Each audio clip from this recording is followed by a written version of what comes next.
Hello my friends, Russians continue to smoke again. This time they smoke near to Belgorod, so there's quite big oil storage that Russia used for their military in Ukraine. The Belgorod is not far away from Ukraine, around 25 kilometers, and what is interesting also in this particular place, just near to that oil storage, there is the factory that is used to build the constructions for the Kerch Bridge. And as it was reported by the local journalist, the fire went to that factory, partially destroying it. Again, Ukraine didn't take the responsibility for this attack because we continue to say that it's better to give up smoking in Russia. Just to remind you, Russia cannot launch the railroad connection through the Kerch Bridge that was attacked the last summer. Firstly, they need to change the part of the metal construction, and that particular metal construction was built in that factory. So definitely Kerch Bridge was hit again, this time in Belgorod. If this was done by Ukraine, this is the brilliant operation. My friends, before we continue with the news, let me tell you about the Atlas VPN.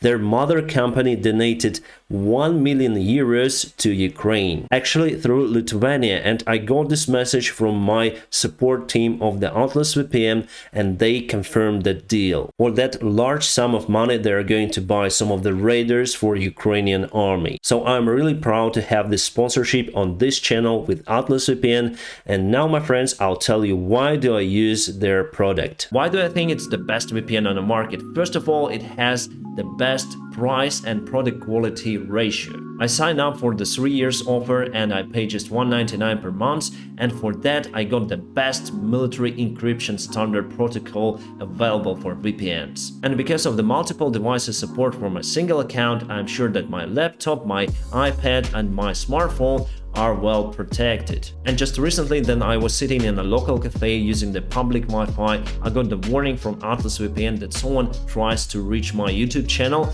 and Google account. That is why I changed the password and immediately disconnected from that network. That security monitoring is not available for many VPNs, and luckily Atlas VPN got it. You may hear that English is not my native language, so I constantly studied. How I study, I just basically watch the Netflix series, and some of them are not available in my country. That is why I switch on the Atlas VPN to watch my favorite series. With Atlas VPN, you simply don't have any limits or any kind of restrictions. Atlas VPN may help you to avoid the price discrimination, so by changing your virtual location, you may purchase, for example, airline tickets with a great discount. Atlas VPN is blocking unknown ads, it restricts the government access to your accounts, and also you are unreachable for hackers. Awesome. Right now, Atlas VPN is running a huge discount. It means that you can get a 3 years offer for just $1.99 per month with a 30-day money-back guarantee. This offer is time-limited, so get your deal by clicking the link in the video description just below and join the club. Atlas VPN, thank you so much for being the long-term partner on this channel, and thanks again for your support of Ukrainian people. Alright, the China balloon saga is over. It was shut down, then it started to fly over the open waters. So United States used the rockets that were fired from the fighter jets. And you can see the video, how it was shut down and went down. Obviously, it would be taken for the analysis, whether it was, oh, you can see the airplane flying. So it was the close launch of the rocket. So the research and investigation will show whether it's the meteorological balloon or the spy one. I would rather use the machine gun of the airplane to shut it down like in good old times, but they decided to launch the rocket for it. Quite interesting. Absolutely fantastic. We have the first Leopard 2 delivered to Ukraine. Canadian Armed Forces showed this video just today, how they deliver it with the help of the Globemaster. You have quite a strong winter in Canada. Wow, kind of cold. Canada, you're great. We have the implementation of the Delta Services Control System in Ukrainian Armed Forces. It's awesome. What it does, it shows the movement of Ukrainian forces and the enemy side. live. So people in charge, generals, commanders will be aware of what is happening on the front lines. For them, it would be similar to playing some strategy game, then they see everything. With the help of the satellites, surveillance airplanes and drones, Russia cannot hide their forces. Basically, no army can in the 21st century. But for sure, Russia doesn't have this control system in their army, and this gives us advantage because commanders may command to each unit where to go and what to do on the front lines. So I think this system plays even greater role compared to some of the military units and equipment that we have. Alright, Deutschland konnte bis zu 160 Leopard 1 Kampfpanzer liefern. Oh, sorry, Deutschland will deliver 160 Leopard 1 tanks to Ukraine.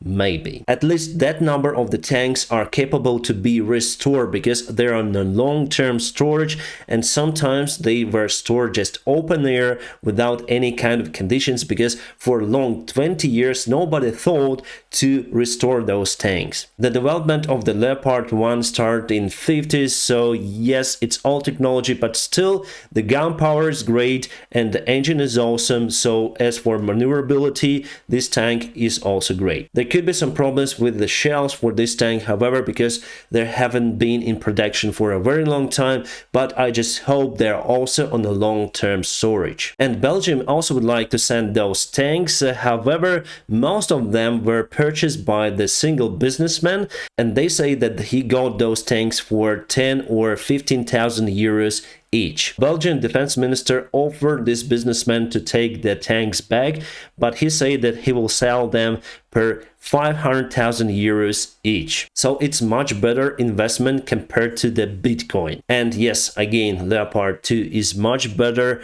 but still we have what we have. We need tanks right now with any kind of the quantity, quality. We have what we have. And Russia accumulates their forces near to Melitopol, and they do expect that the Ukraine may start the counterattack, but not in a nearby perspective. I think we're gonna start it during the springtime. And yesterday there was the announcement of the big military help from United States to Ukraine, $2.2 billion. For that amount we're gonna have lots of the units, including the long-range gliding bombs. And United States say that they're okay if Ukraine uses those bombs, maybe not on the Russian territory, but if we speak about Crimea, Crimea is Ukraine. Our general command reports that Russia sent all of their forces in this area to try to encircle Bakhmut, but so far unsuccessfully. We're gonna get to the chart in the other half of this video. This is the Russian propaganda self-proclaimed journalist, and back in summer he was on some sort of the stand-up and he was carrying this skull saying that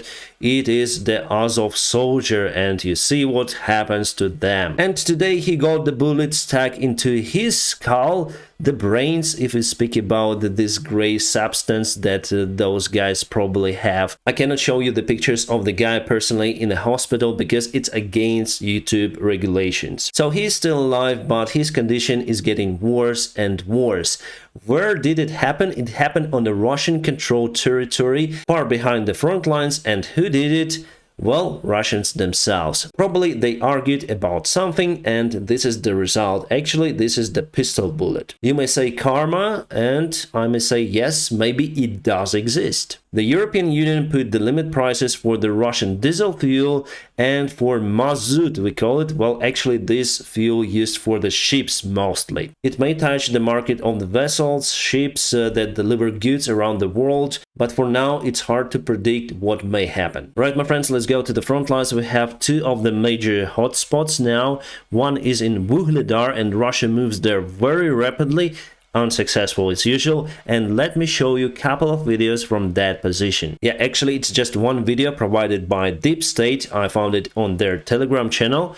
Awesome guys, they are doing a fantastic job. And here Vuhledar, and Russia tries to get to the place, and the last time they attacked they used the BMPs and BTRs and lots of the infantry to get it done, but they were met with Ukrainian resistance and they just start to run away, as you may see over here. And here is the result. They lost many of the infantry vehicles in this open field. Simply they just waste their resource there, and there is nowhere to hide. There are no any woods, no hills, just a flat land with the fields. Let's go to Bakhmut. There Russia got some sort of the success compared to Vuhledar, and if we go to the timeline, you can see that step by step they're moving closer to Ivanovsk, and there were some of the reports about the fighting very close to that village. And it's been confirmed that Ukrainian forces still control this highway that they are not using for supplies